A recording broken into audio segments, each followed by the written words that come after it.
Hi friends, అందరికీ praise lord. ఎలా ఉన్నారు? మేమైతే బాగున్నాం, దేవుని కృపలో క్షేమంగా ఉన్నాం. ఈ రోజు అయితే చిన్న వీడియోస్తో మేము ముందుకు రావాలని కోరుకుంటున్నాం. అదేంటంటే వాక్యం చెప్తుంది, ఆదికాండము 1వ అధ్యాయం 24వ వాక్యంలో దేవుడు భూగ్రహం చేసినప్పుడు అందులో కొన్ని సమస్త జంతువులను కూడా దేవుడు తయారు చేశాడని వాక్యం చెప్తుంది. అందులో కొన్ని అద్భుతమైనటువంటి పురుగులు కూడా భూమి మీద ఉన్నాయి, ఆ భూగ్రహం మీద. సో వాటిలో శ్రేష్టమైనటువంటి కొన్ని పురుగులు ఉన్నాయి. అందులో కొన్ని పురుగులు చెట్లను తినే పురుగులు అన్నమాట.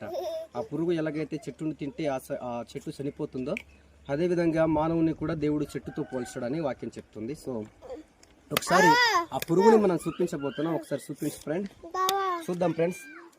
ఇదిగో పురుగు అయితే ఇక్కడ ఉంది, చూస్తున్నారు కదా. తీస్తున్నా నేను పురుగు. ఇదిగో అబ్బో, రావట్లేదురా.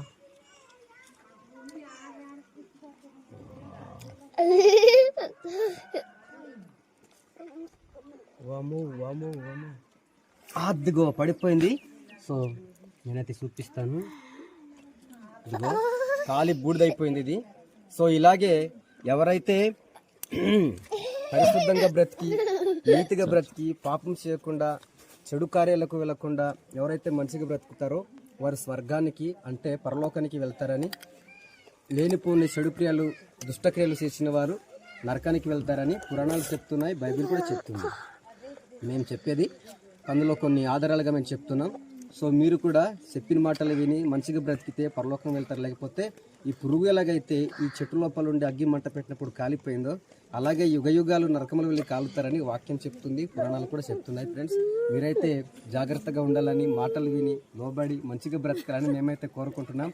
చెడు పనులు చేయకండి, జాగ్రత్తగా ఉండండి. ఈ పురుగు ఎలా చనిపోయిందో మనం కూడా యుగాలు అక్కడ వెళ్ళి కాలుతామని వాక్యం అయితే చెప్తుంది. మా మాటలు విని లోబడి ఇప్పుడైనా మీ మారు మనసు పొందాలని కోరుకుంటున్నాం ఫ్రెండ్స్. సో మొదటిసారిగా మా వీడియో చూసినట్లయితే సబ్స్క్రైబ్ చేయండి, లైక్ చేయండి, షేర్ చేయండి, అనేకులను పంపించండి ఫ్రెండ్స్.